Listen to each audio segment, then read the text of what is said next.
Let's begin by reviewing what we learned in the introduction and preamble. First,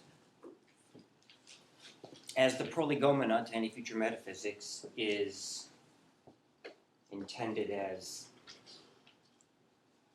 a complement to the Critique of Pure Reason, what is Kant's main question in the critique? What's the main transcendental problem? How is metaphysics possible? And of course we understand that for Kant, asking how metaphysics is possible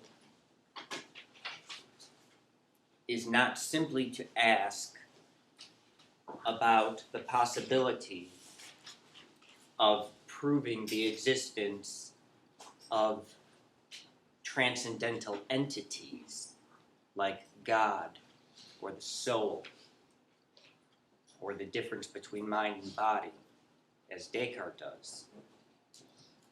That, of course, is where metaphysics ultimately arrives. But as we'll see, those questions lie beyond the limit of human understanding.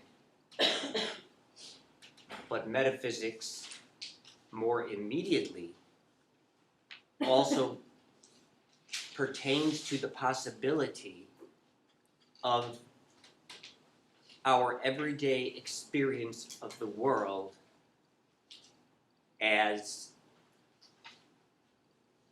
spatial, temporal, and subject to the laws of nature. My very experience of the world is always in space and time, and governed by certain metaphysical concepts, like the concept of cause and effect, which Hume said all matters of fact depend upon. Kant discovered that cause and effect is not the only metaphysical concept that we employ on a daily basis to understand the world. Substance is another one. Existence is another one. Community, limitation, negation, totality, unity, plurality. And there are 12 of them, and we'll talk about those next time. But remember that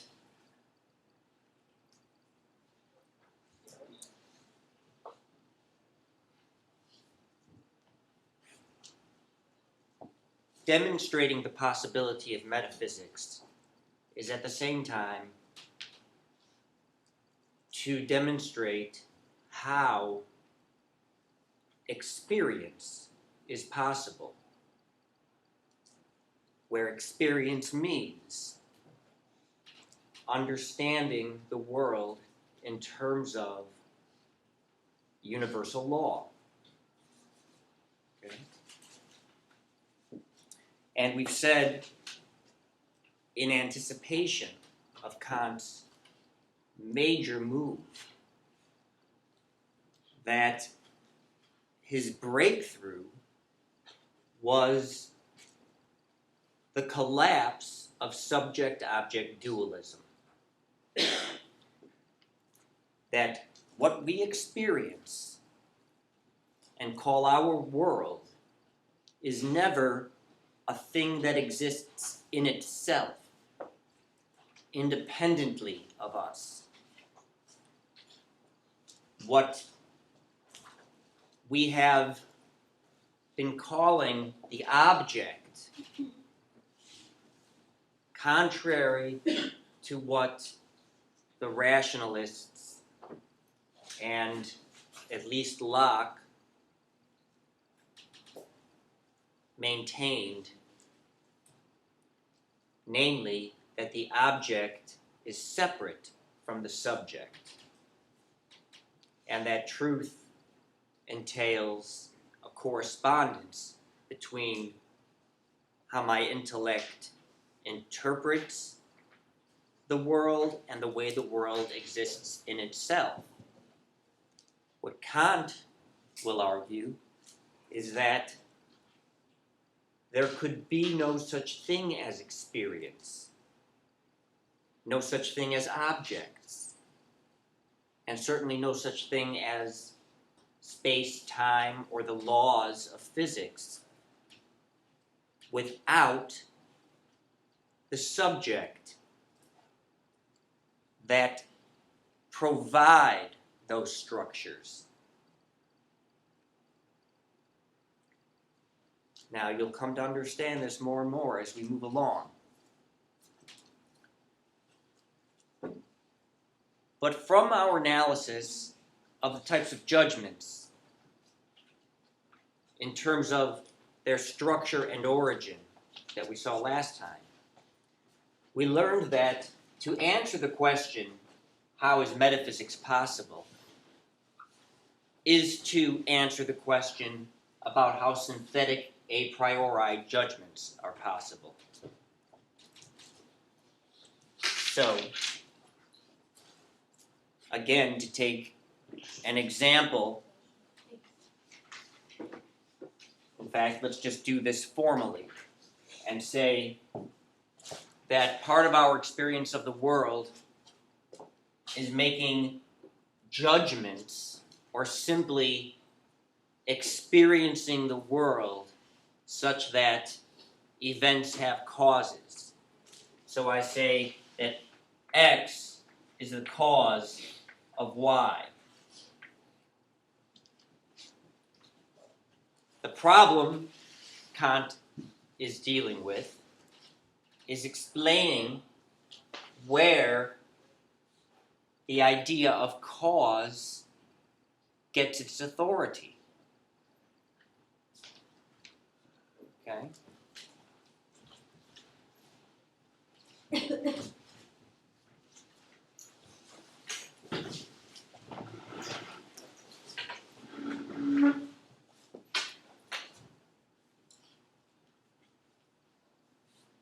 But the first part of the Prolegomena is devoted to answering this initial question. How is pure mathematics possible? Okay? So, first of all, why is Kant asking about mathematics? Does anybody think they can answer that? Does it do with synthetic a priori judgment? Yes, it does. Because according to Kant, as I'll explain in a moment, mathematics consists entirely of judgments that are both synthetic and a priori. Just as the judgment that X is the cause of Y is synthetic a priori. Now, in the case of X and Y, the synthetic part is that I am bringing together what I perceive, namely that X occurs followed by Y, and that is just a perception, which is synthesized with the concept of cause and effect. So I do not only say that X precedes Y, but that X is indeed the cause of Y, meaning that given X, there is an inner necessity that guarantees Y will follow in the absence of something to obstruct it. Synthetic a priori judgments of experience, like ball A causes motion in ball B, or the wax is the same substance before and after it is melted, or the light switch causes the illumination of the bulb, or that the knocking is the cause of the sound. These are judgments of experience, because in each case, we synthesize something we see, the perception of one event followed by another event, with a concept that purports to be universal and necessary. Okay. The question is, how are these judgments possible? How can I, first of all, know of these laws, like cause and effect, or the concept of substance that unites the different moments in the appearance of something?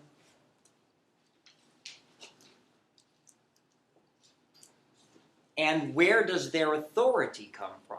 How do I know that the concepts we employ to understand the world, and in terms of which we experience the world, are valid of the world itself?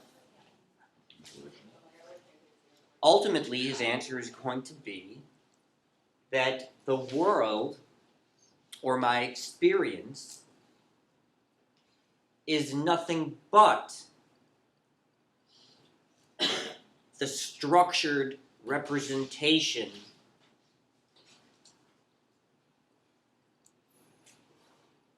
of my experience. I do not experience things in themselves. What I experience is a world in space and time governed by certain principles, which we call laws, where those structures are not properties belonging to the world as a thing in itself, but rather are provided by human reason. They are the mechanisms by which our mind makes experience possible. And so when I look at an object, that object is not separate from me. Rather, it can only be an object because it is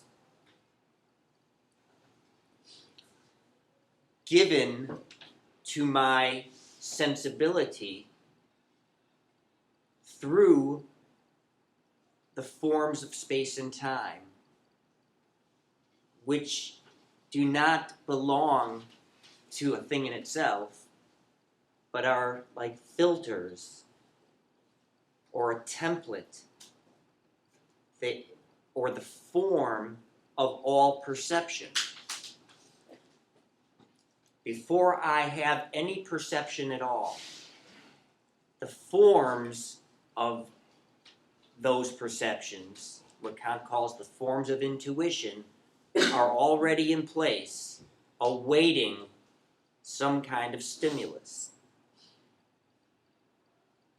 And so it is impossible for me to perceive an object that is not in space or not in time, because space and time are the necessary structure of human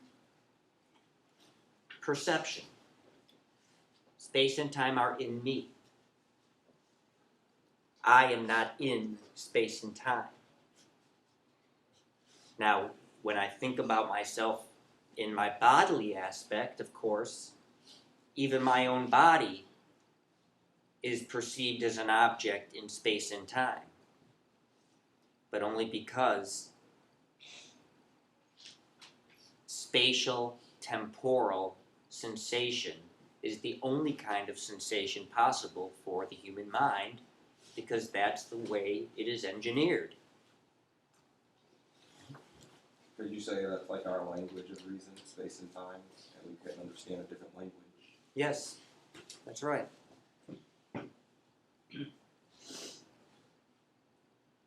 I think that's a fair analogy. Okay.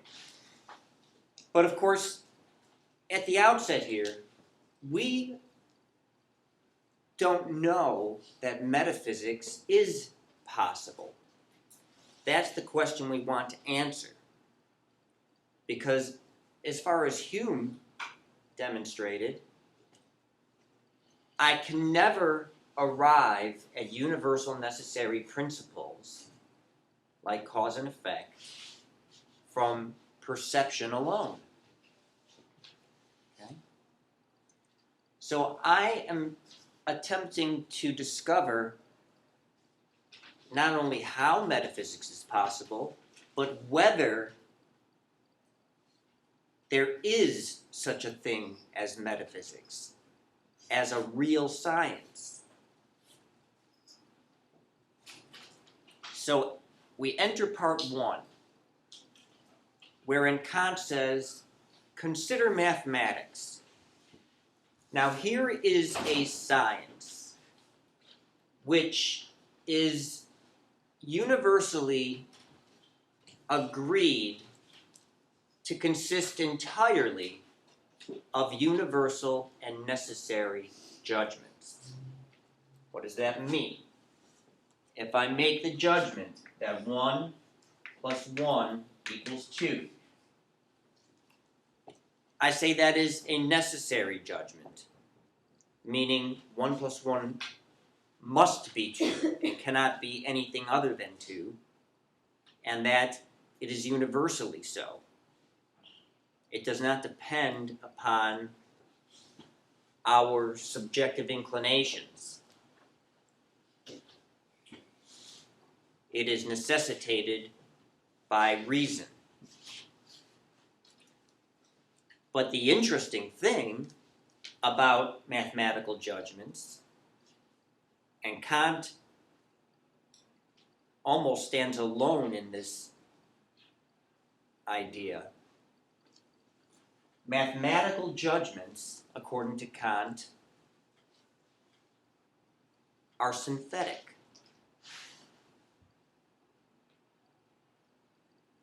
Now, in a synthetic judgment,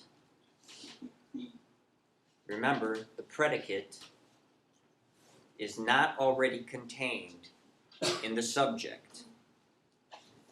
So in this proposition, 1 plus 1 is the subject, and 2 is the predicate. Okay? And it does indeed seem to us that as soon as I think 1 plus 1, the concept of 2 is already included in the idea of 1 plus 1, which would make this an analytic judgment. But Kant is maintaining it is synthetic. Consider this. We know, without thinking about it, that 1 plus 1 equals 2 because it is such an easy judgment to make, and we've made it so many times. But if I ask you, what is the sum of these two 20-digit numbers? You understand exactly what I mean by the notion of uniting these two very large numbers into a single sum. That's the meaning of addition. But you do not immediately know what that sum is. In order to know what the sum is, you have to do the math, which means you must synthesize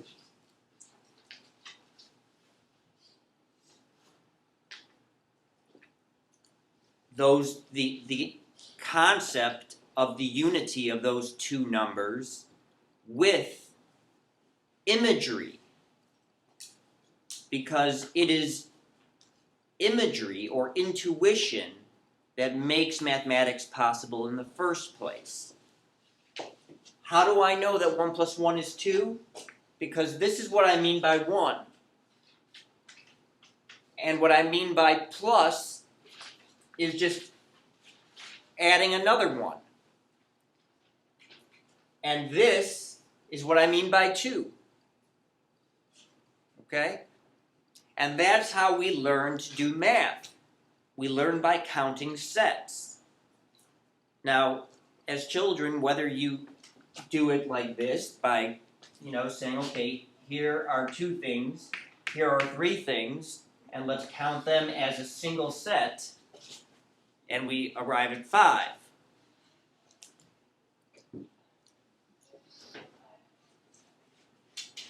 Or if you count on your fingers, or represent these quantities in some other way. We learn to do math by visualizing quantities and counting sets. I mean, consider this. What if I just said x plus y equals z? You have no idea what x, y, or z are, okay? They can stand for anything. But you completely understand what I mean by x plus y, and no matter how long you think about that, you cannot know what z is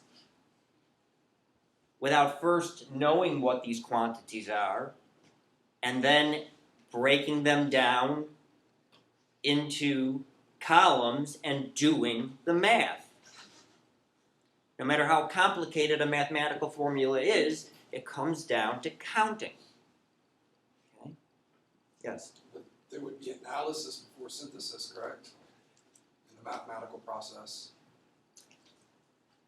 Kant is saying that when I say something like 7 plus 5 equals 12, the concept of 7 plus 5 does not already contain within it the sum of 12. Because I must do the math. Okay? I've got to have 7 or represent 7, and then I must represent 5 and count them up.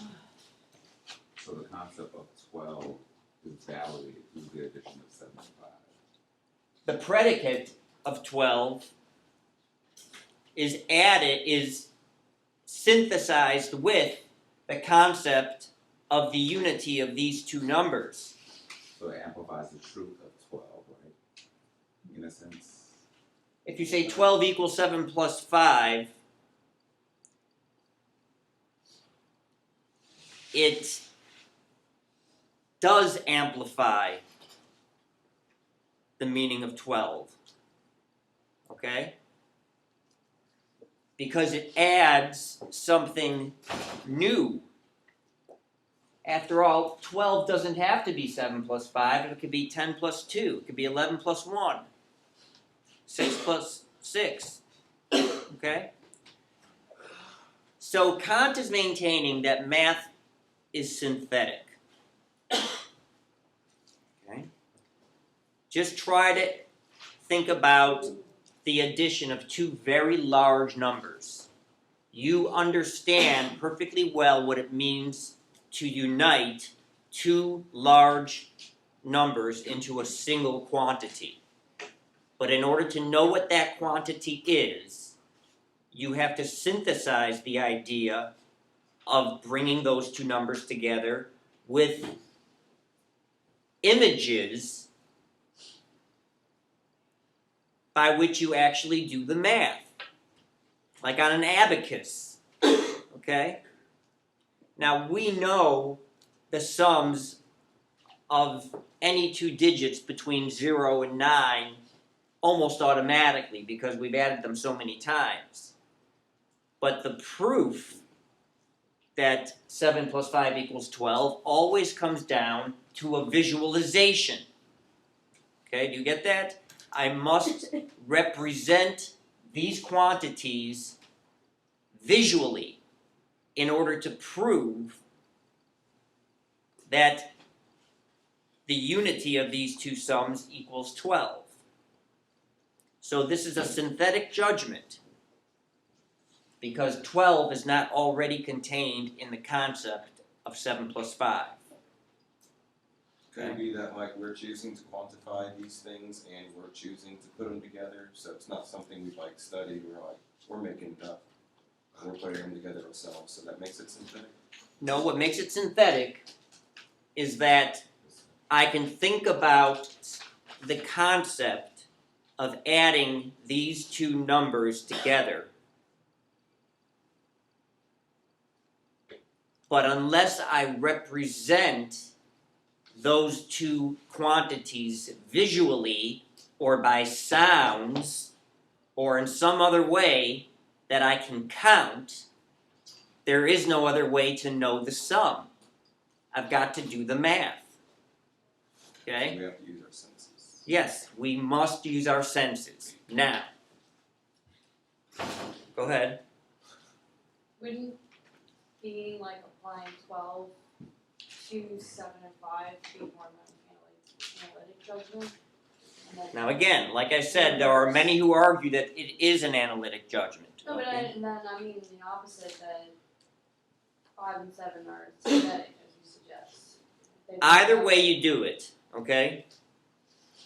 The only way to demonstrate that either 7 plus 5 equals 12 or 12 equals 7 plus 5 is to use our senses. You must represent those quantities with sticks or with some objects or fingers, right? That's why we count on our fingers when we're first learning addition.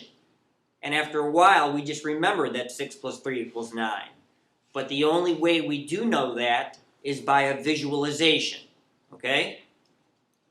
You with me so far? So it's synthetic according to Kant.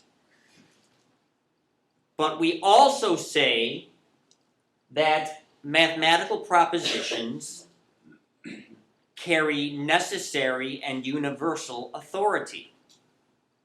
That 7 plus 5 must be 12, and it is universally 12. It doesn't matter where you are, when you lived.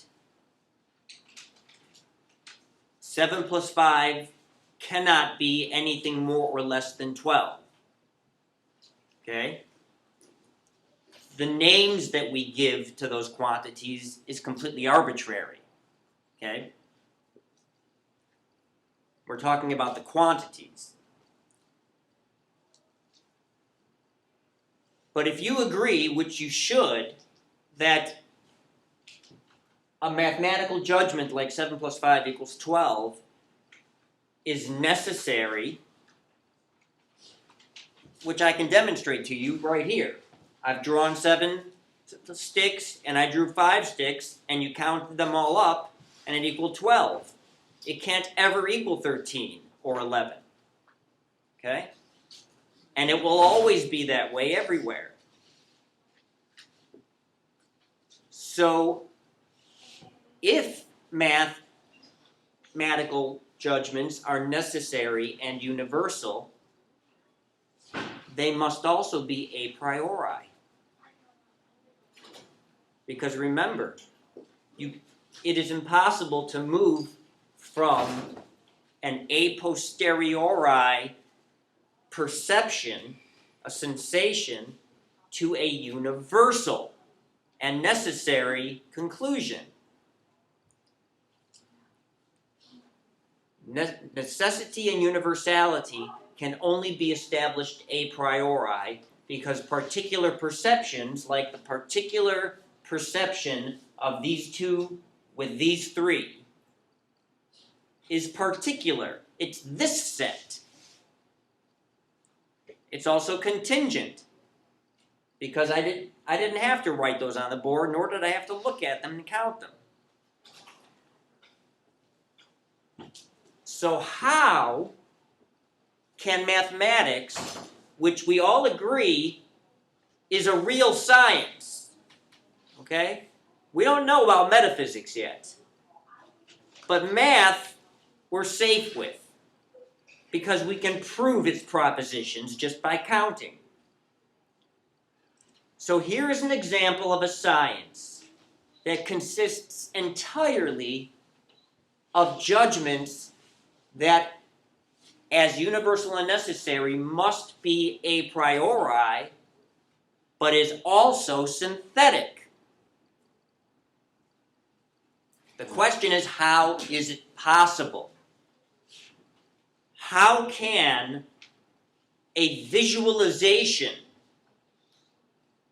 that is the perception of 5 lines and 2 lines, which when counted up gives me 7 lines, how can that particular perception ever yield a universal judgment? Because perceptions are always particular. This one. What is required is some sort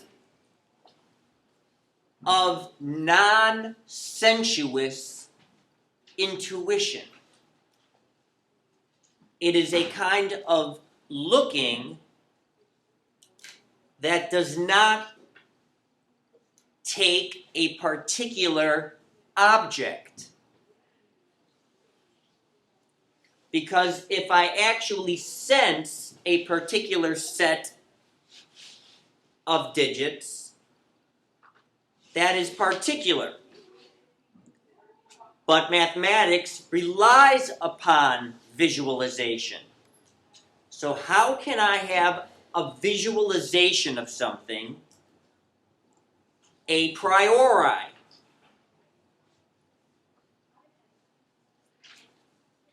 Do you get the problem here? Yeah. If math is synthetic and a priori, okay?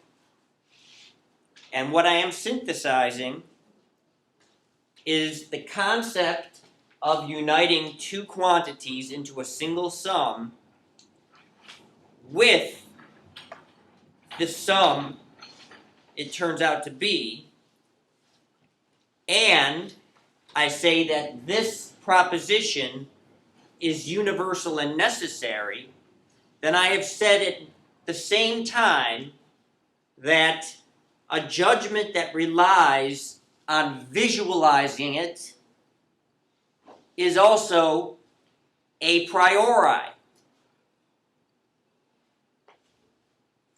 So how can there be an a priori or non-sensuous kind of looking?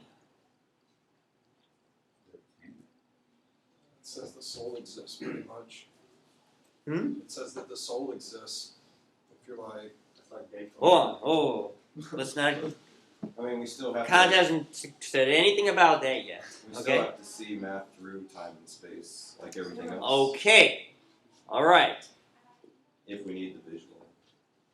What are we actually doing when I count sets?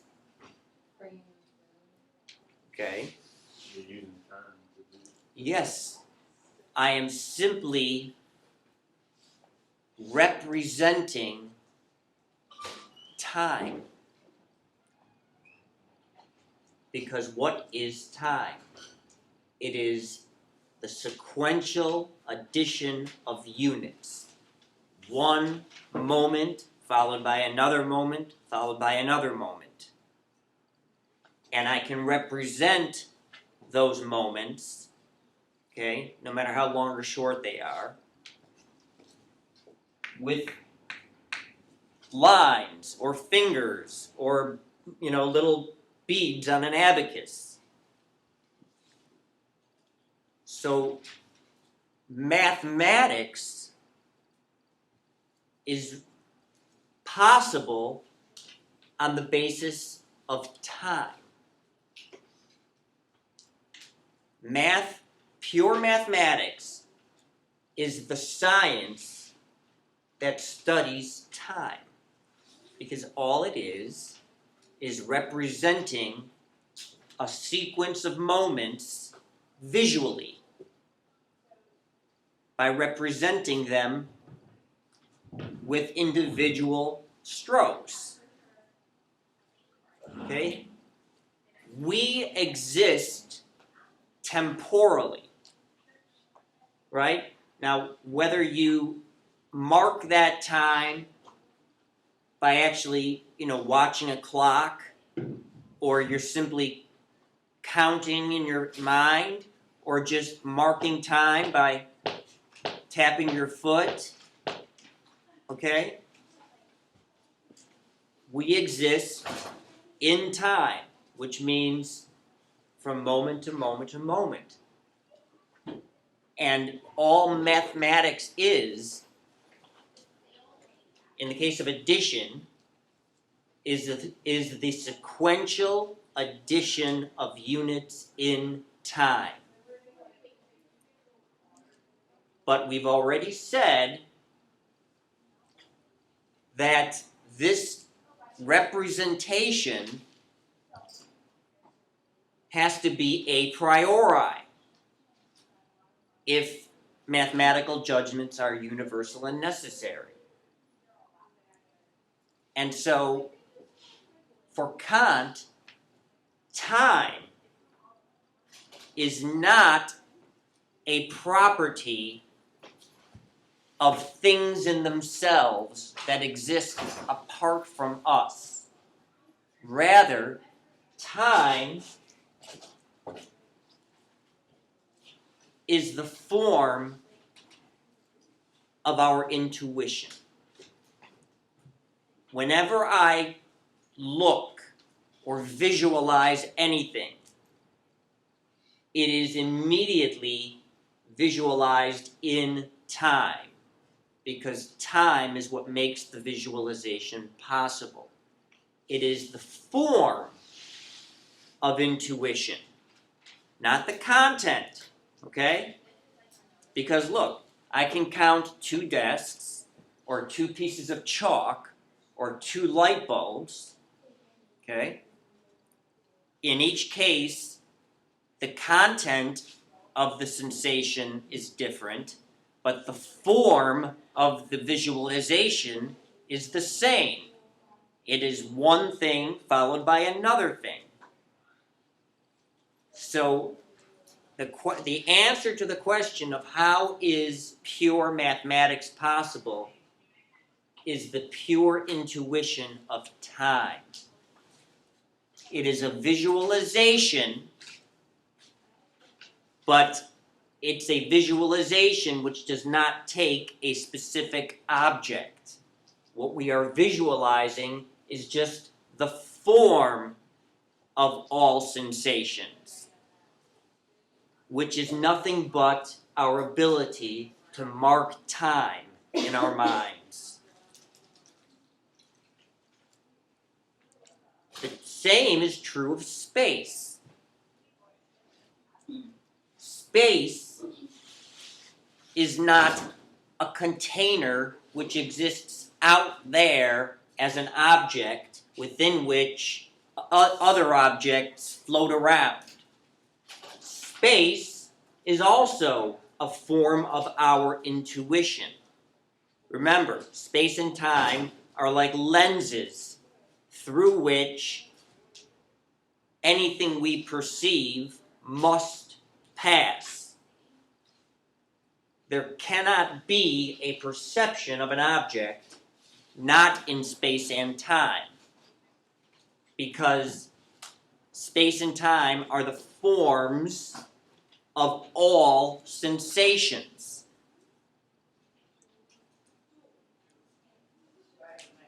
Pure mathematics is the science that studies time. Geometry is the science that studies space. And so he calls time the form of inner sense, okay? Because I'm aware of time internally, my internal clock. And space is the form of outer sense. It is the form that all objects must adhere to. So space and time exist as templates or filters or big nets within the faculty of mind that Kant calls the sensibility, the faculty that makes sensation possible, consists of the forms of space and time. And when I have an actual perception of something, like the desk, that form is given content. One desk existing at this time or through these moments in this space.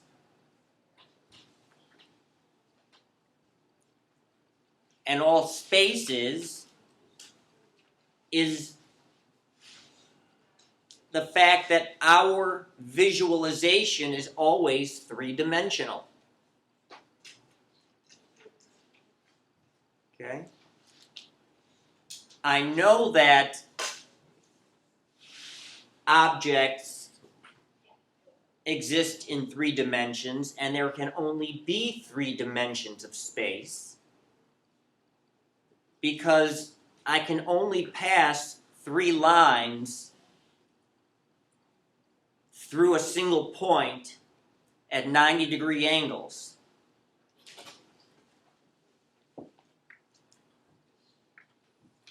There's one, and there's the other one. Space is the form that all particular sensations must pass through in order to be sensations. So, what I call objects are not things in themselves. Whatever the thing in itself is, can't be experienced by me, because my experience is necessarily spatial and temporal, because those are the lenses through which my perception is possible. There can be objects only because our visualization is spatial and temporal. So you can say that space and time are just empty forms of intuition that antedate or are already there, a priori, awaiting content. So whether it is 2 desks or 2 pieces of chalk,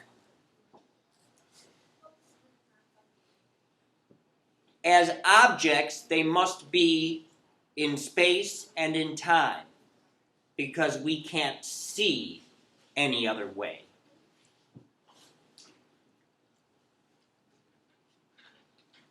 So the answer to how pure mathematics is possible is on the basis of the pure intuitions of space and time. They are the form that all intuition must take.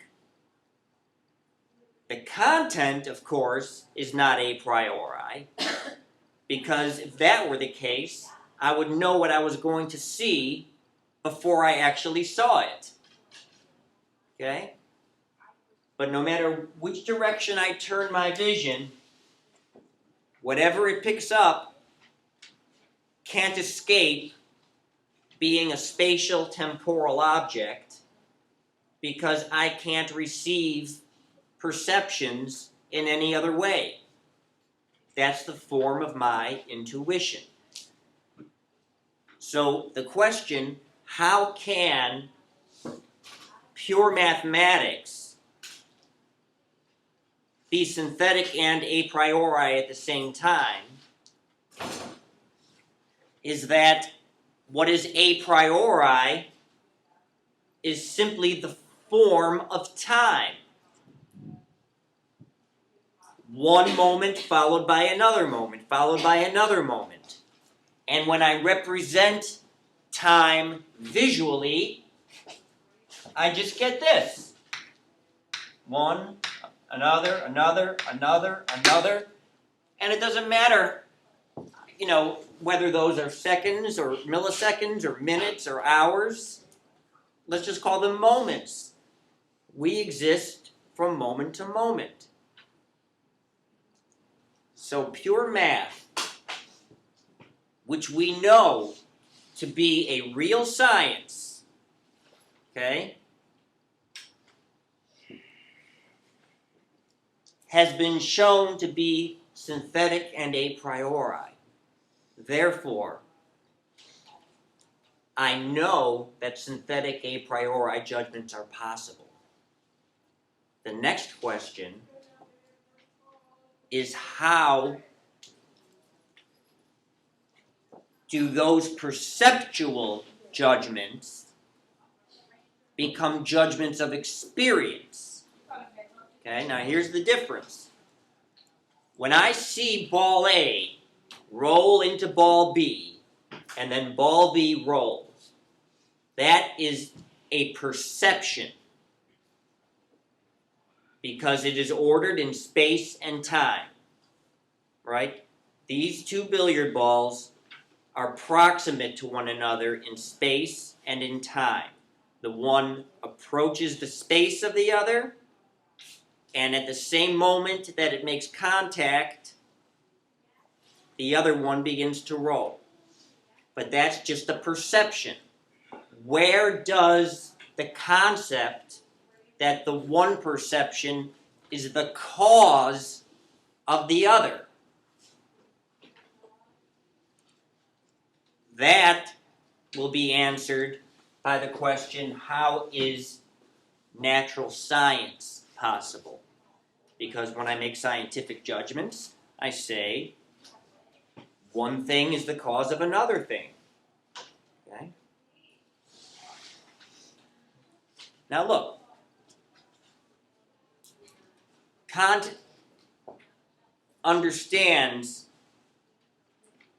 the strangeness of thinking about space and time as simply being in us rather than being out there. Okay? So he asks you to conduct a couple of mind experiments. For example, my reason tells me, okay, that if two objects are identical in every way, then whatever the one can do, the other should be able to do. Right? If we're in a baseball game and the batter fouls a ball off into the stands, the umpire can just throw another ball in and it takes its place perfectly. Okay? If two things are identical, if A is equal to B, then by what we call the substitution of logical equivalence, whatever A can do, B can do. So I can substitute the one for the other in any situation. My reason tells me that by analysis. Okay? But there are certain geometrical shapes that violate this idea. For example, what he calls a spherical triangle. which I suppose a modern person would just call a cone. Okay? So you've got two ice cream cones. Right? What else could a spherical triangle be? Right? Imagine two ice cream cones, and they are identical to one another. Okay? And if they are identical, whatever the one can do, the other ought to be able to do. You should be able to substitute the one for the other in any situation. Now imagine that we put them together so that their two bases form a common arc of the equator. So you put them opening to opening. And it looks like this. Okay? Now, what happens if I try to put 1 in the place of 2? It can't occupy the same space. Well, if I put 1 in the place, if I take 1 and I move it over in the place of 2, then I've got this.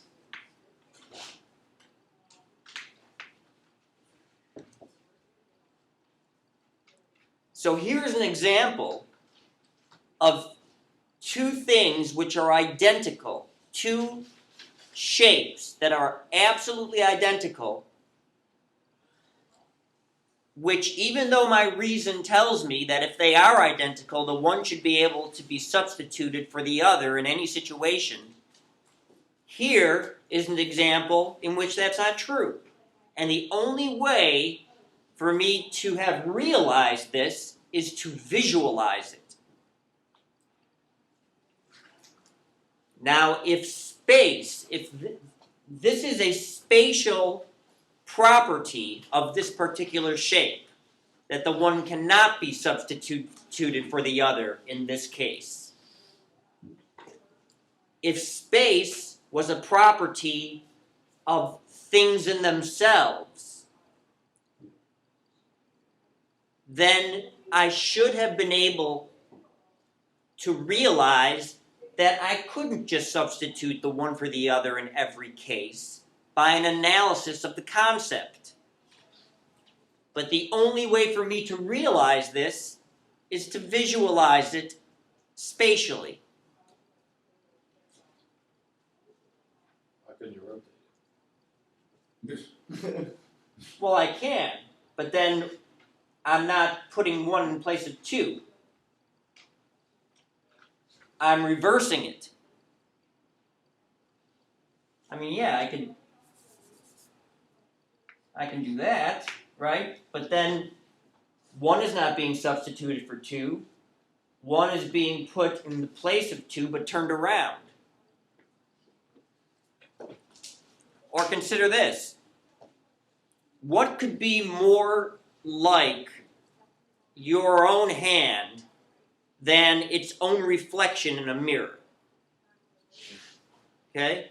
It's a perfect reproduction of it. Okay? Except the glove that fits my right hand would not fit the hand in the mirror.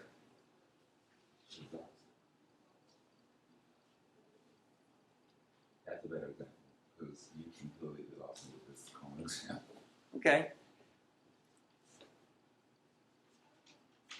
My reason alone tells me that if two things are identical in every way, such as the reflection of my own hand in a mirror, then the one should be able to do anything the other one does. I can substitute them at will.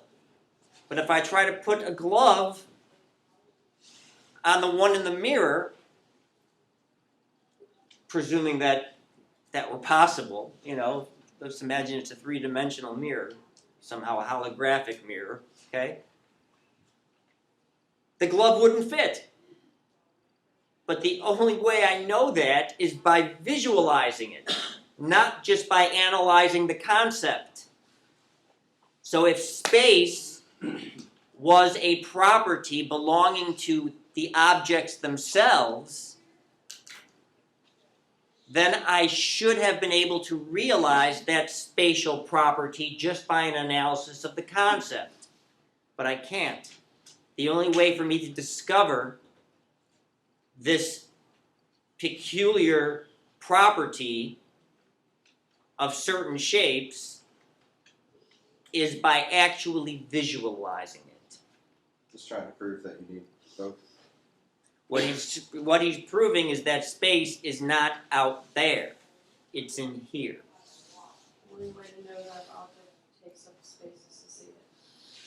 That's right, and the only way an object can take up space is to see it. Because And the only way to see an object is for it to take up space. Because they're the same thing. Because space isn't out there, nor is time. Space and time are a priori forms of intuition. So whatever the thing in itself is, whatever the world is as a thing that exists in itself, not perceived by me, okay? I have no idea, because my perceptual apparatus, my sensibility, the faculty of mind that makes space-time visualization possible, what allows me to visualize objects, are the forms of space and time.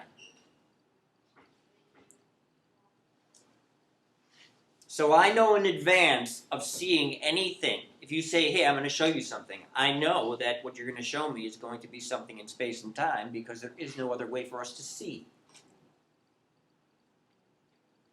Okay? So when I'm looking at an object, in a very real sense, I'm looking at the structure of my own mind.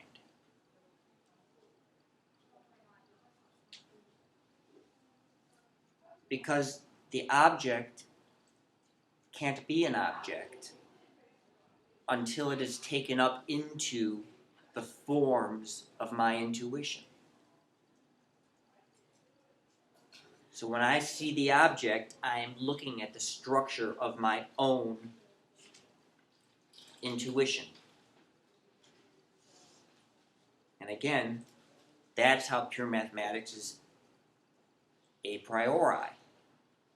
Because I can visualize time without taking a particular perception. Yes, I can mark time by lines or ticks of the clock or by sounds, but I can also just be aware of moments in my mind. A lot better than Descartes. A lot better. So you see, already Kant has broken through the subject-object dualism because there can't be an object without the subject, because it is only the structure of the subject's rationality, which, by the way, is universal. It's the same in all of us. Okay, that there can be such a thing as an object in the first place. To be an object is to show up in space and time. I can't see something that's not in space and time. And things in themselves don't show themselves. Okay? But again, notice that what this first part has answered is simply how perception is possible. What makes it possible for me to perceive the wax as a solid and then mutating into a liquid are my forms of intuition, my space-time lenses, okay? but that visualization cannot see that it is the same wax. It doesn't tell me that it's the same substance. That has to come from somewhere else. And the answer to that is in the next part. How is natural science possible? And he's going to show us that the sensibility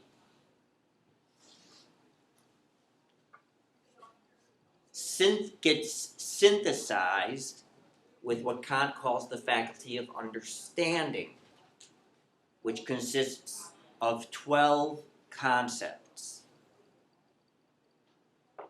Okay? So that when I see ball A roll into ball B, and then ball B begin to roll, what made that visualization possible are the forms of intuition, but then that perception gets synthesized with an a priori concept, which allows me to understand that A is the cause of B. Is the pure mathematics part of that understanding tree? Or is that something separate? What we're doing in mathematics is simply giving visual content to the form of intuition. Okay? Remember, time is the form of my inner sense. Space is the form of what is outer, what I sense outside myself. Okay? Now, Hume,